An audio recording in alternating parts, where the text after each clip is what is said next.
As we speak, the United States House of Representatives is at a complete standstill. That's until lawmakers can find a replacement for the ousted Speaker of the House, Kevin McCarthy. Conservative Republicans led the charge to vote him out of power yesterday. McCarthy is the first Speaker of the House ever to be removed from leadership. Congressman Patrick McHenry will serve as the Speaker pro tem, but the only vote that he can call for is to elect a new Speaker, and that process could happen as early as next week. But all of this comes as Congress only has, more than a month now to vote on a budget or once again risk a government shutdown. Sound familiar?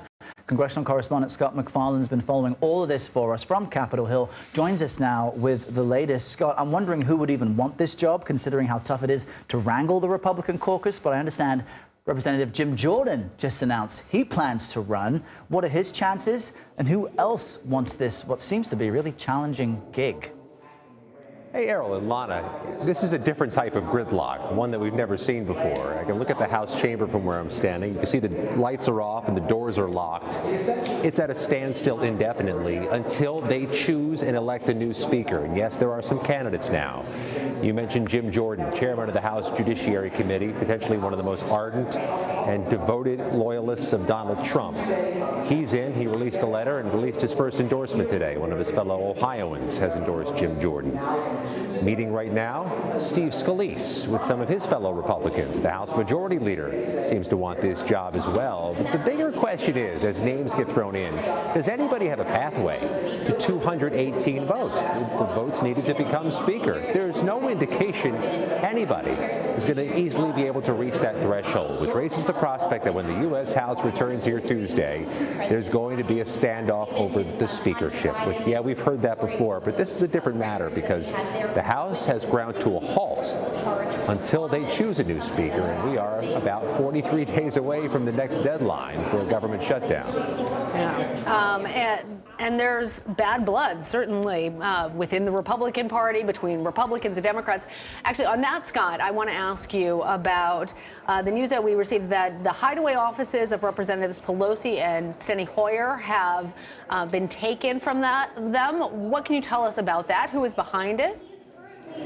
CBS News has confirmed that the private studies, the Capitol hideaway offices that are a luxury and a perk for certain members of Congress, including former House Speaker Nancy Pelosi and former House Majority Leader Steny Hoyer, are being stripped from them. They're being evicted. The best reporting we have so far comes from those offices themselves, and they say they were asked to leave by the Republican leadership. Now, who's the Republican leadership at this moment? Right. That's a better question.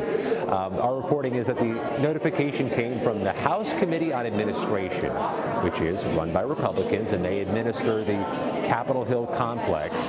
But there's also this sense we're getting from their colleagues that Kevin McCarthy needs an office space now that he's being moved out of the Speaker's office, and that he may be taking over Nancy Pelosi's Capitol hideaway because it's the one given to the most recent Speaker.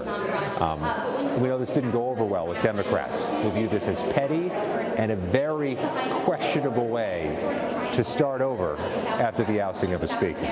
Two of the actions Speaker McCarthy took with Democrats was averting the government shutdown previously and having the stopgap measure, but also the debt limit deal. Now that we have this November 17th deadline for another agreement to keep money pumping, what does it mean as Republicans try to wrangle a new Speaker of the House? Who could get 218 votes, let alone wrangle the caucus? Yeah, Errol, as all this palace intrigue happens, there is a very fundamental, real impact on Americans that's playing out. This deadline for a shutdown is racing toward us, and there's nobody stewarding the U.S. House. And Kevin McCarthy, if nothing else, proved himself to be a firewall against a debt ceiling debacle in May and a government shutdown last weekend. He helped cut the deals to prevent it. There is a growing concern that nobody can go into that job and with confidence avert the next shutdown deadline. Take a listen to Democrat Pat Ryan out of New York. A big part of why we got to the unprecedented step yesterday of this motion to vacate is because now former Speaker McCarthy caved to these isolationist MAGA extremists over and over and over, including on the issue of Ukraine funding.